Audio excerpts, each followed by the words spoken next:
What up? Hey! We got a NeoGeo Mini, and we want you to come with us on the journey to play through all 40 games.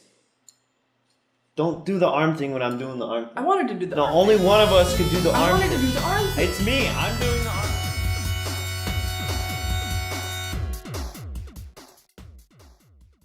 First, we're going to show you how to change to the language you prefer in the settings menu. As we scroll through the list of games on the Japanese import of the NeoGeo Mini, we want to say thank you for watching and drop a like and subscribe to continue following us through this journey of playthroughs.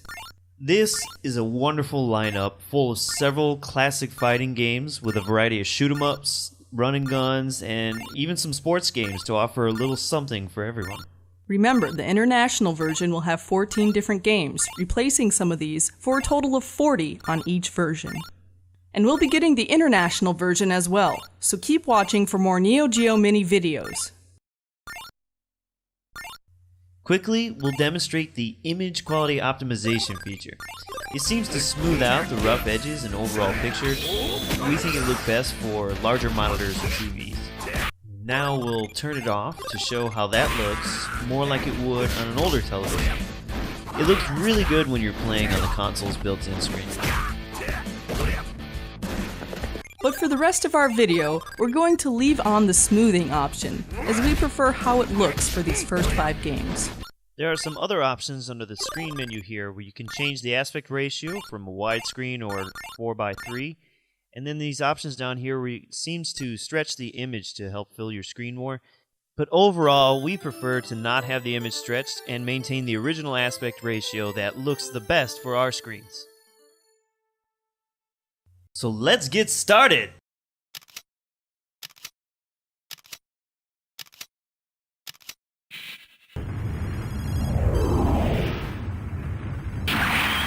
Cyberlip. The military android has In the future, the Earth and its space colonies come under attack by aliens. Military androids, under the control of a giant supercomputer mind, are created to repel the alien invasion. However, they malfunction, and the supercomputer goes rogue. You play as 2 human soldiers, Rick and Brooke, in a suicide mission to save Earth from the hostile supercomputer, its androids, and the aliens.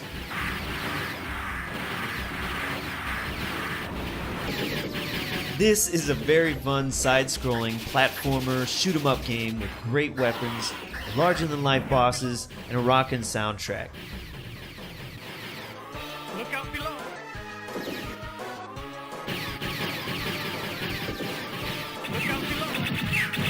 Released in 1990, some of the developers went on to make Metal Slug, which this is rightfully compared to, along with Contra.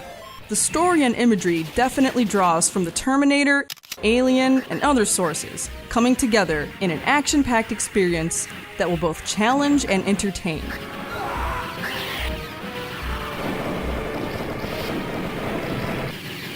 One of the more unique mechanics is the ability to have different weapon types accessible at the switch of a button, with the catch of having limited ammunition you can refill from power-ups or special rooms found along the way. Reloading magazine completed. Of course, in 1990, the best ammo for this game was quarters, thanks to the one-hit deaths. One of the worst mechanics is not being able to fire downward or diagonally, despite your enemies being able to make these shots. Behind you.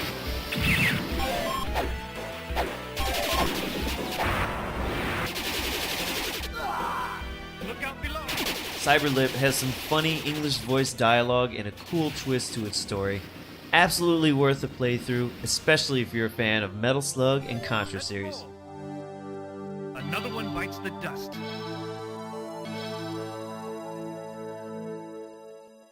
We have confirmed a strong energy wave is being emitted from the computer room.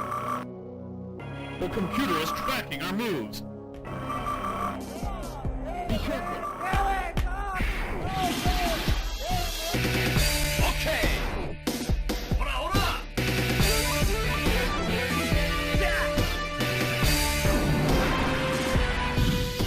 King of Fighters 94, the first game to kick off this classic and long-running series. Just like Smash Bros. For Nintendo, King of Fighters brings together characters from many different SNK properties and introduces some newcomers into one team-based fighting game.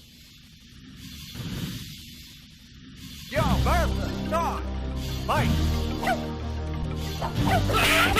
The 8 teams of 3 characters are pre-arranged instead of choosing from the whole roster, but at least you can pick what order they'll fight in the match. This team battle system was pretty new for the time and really pioneered the style.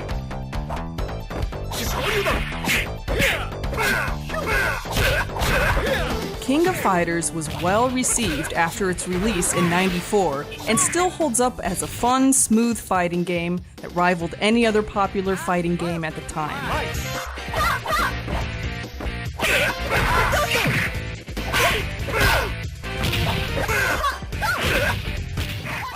The designer stated in an interview from 2005 that the original concept for the game was to be a side-scrolling beat-em-up that would only feature characters from Art of Fighting and Fatal Fury. That could have been a solid game, but I bet it wouldn't have made the money and become the franchise juggernaut King of Fighters turned out to be.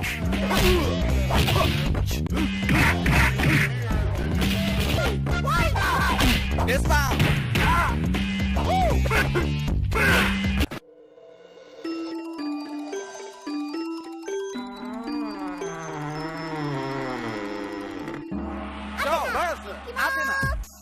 We definitely aren't the best at fighters, but we still have a lot of fun and fond memories of playing this classic.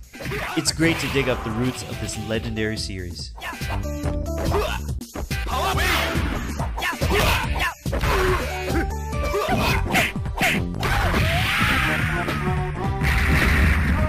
Okay, Belly, whoa!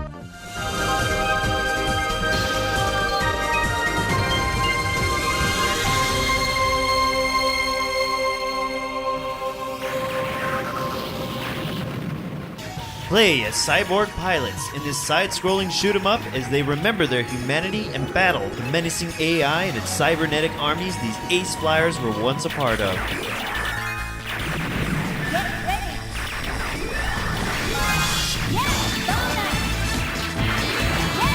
If you love shooters like Polestar and R-Type, then Blazing Star won't disappoint. Though it may offer more fun than challenge for experienced shooters, Blazing Star's opening levels appear simple, with difficulty ramping up in the late game, offering easy access to newcomers and stimulating adversity for seasoned veterans.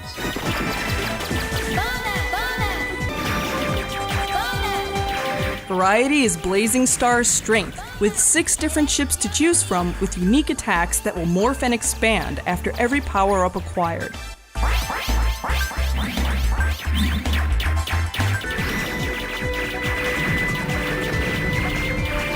The ships not only vary in ability, they offer different rates of bonus score multipliers. The weakest ship provides the most potential for achieving the highest score while being the most difficult to master.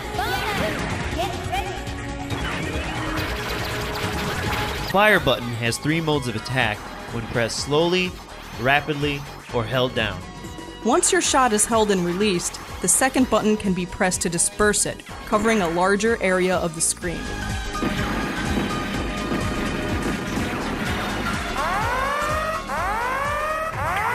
Fast, fluid, and fun, Blazing Star has something to offer for casual shooters and the hardcore high-score hunter.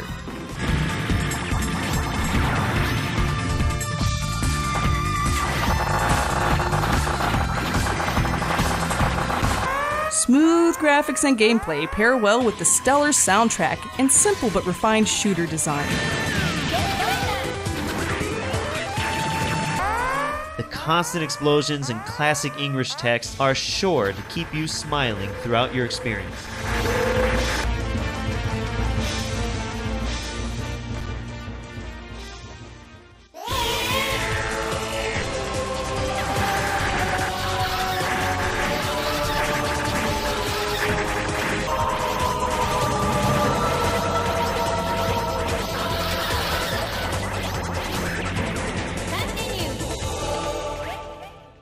We must stop BIT. Will you help the fledgling nation of Bilberg from being overthrown by Dick?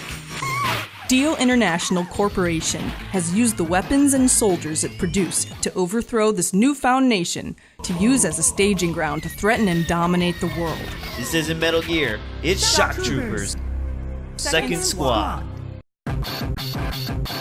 Let's go. This is a Category 5 bulletstorm of a run-and-gun shooter game featuring 4 characters to choose from, each with unique attributes, weapons, and special attack. Their weapons can be powered up, increasing the spread and damage, along with limited ammo types available for pickup, like the flamethrower and rockets.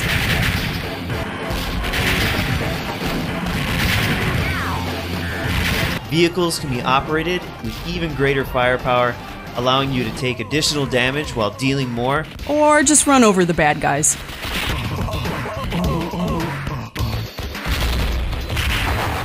Enemy types vary in many forms of soldiers, tanks, even mechs, building up to boss battles that are epic in size and design that will drive you to reach the next one.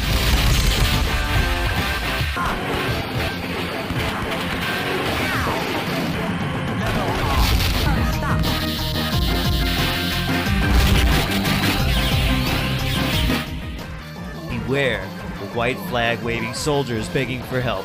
Some will give thanks and bonuses.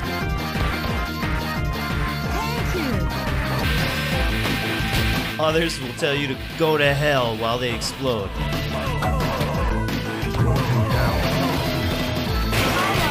The greatest villain in this game, however, is frame rate.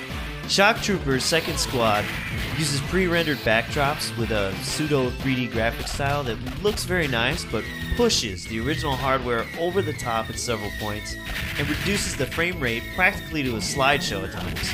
This is especially frustrating once the screen clears up and your character begins moving quickly again before you have the chance to stop them from running into remaining projectiles.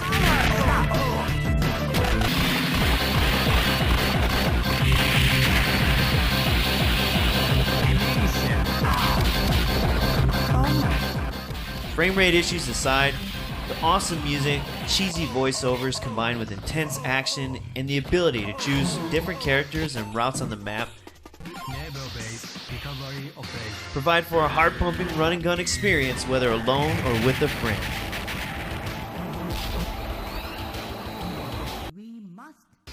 Will you stop Dick?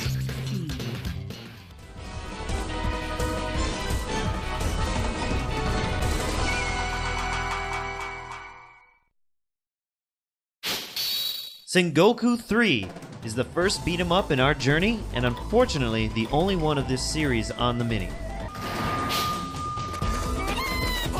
The controls are more like a fighting game and work pretty well as you punch, smash, slash, and use special attacks to combo your way through waves of zombie ninjas and assassins. You can choose which stages you play first, then unlock 2 new playable characters in more locations once you defeat them.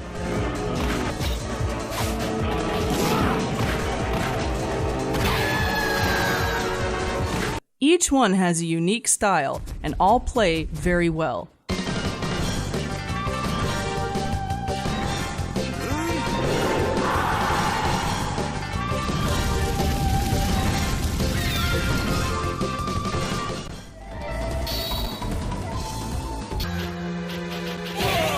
Enemies and bosses can be tough and definitely get harder as you progress.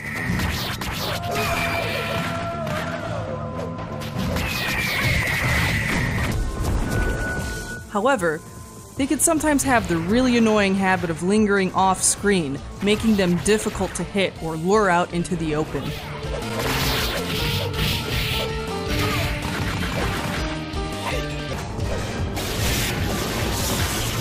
Bosses have a few cheat moves that would eat your quarters back in the day, especially during the final boss battle.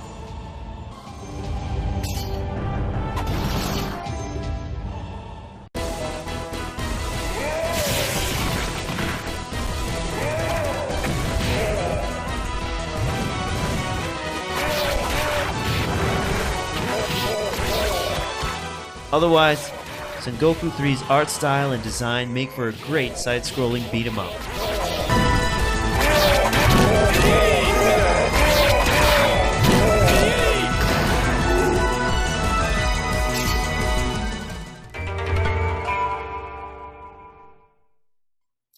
Thank you for joining us in our playthrough Volume 1 of the NeoGeo Mini series, the Japanese version. Thank you. Make sure you like and subscribe so you can continue this journey with us, or you can watch some of our other videos or even listen to our full-length podcasts.